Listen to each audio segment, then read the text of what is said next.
आज 21 नोव्हेंबर मतमोजणीचा दिवस.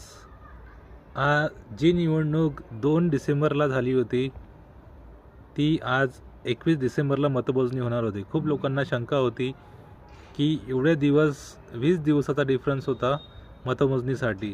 तर खूप लोकांच्या डोक्यामध्ये शंका होती की मतमोजणी कशी होणार, काही त्याच्यामध्ये प्रॉब्लेम तर होणार नाही.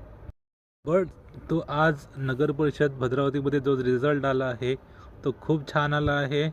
सर्वांना याच्यामध्ये ट्रस्ट आहे, विश्वास आहे.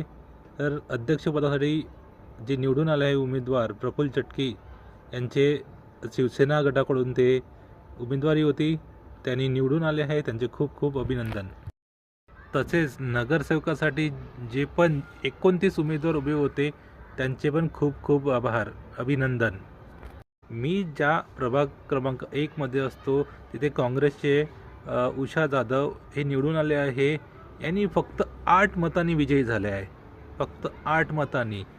हे लेडीजमधून उषा जाधव यांनी निवडून आले आहे आणि पुरुषमधून महेश जीवतोडे शिवसेना गटाकडून निवडून आले आहे.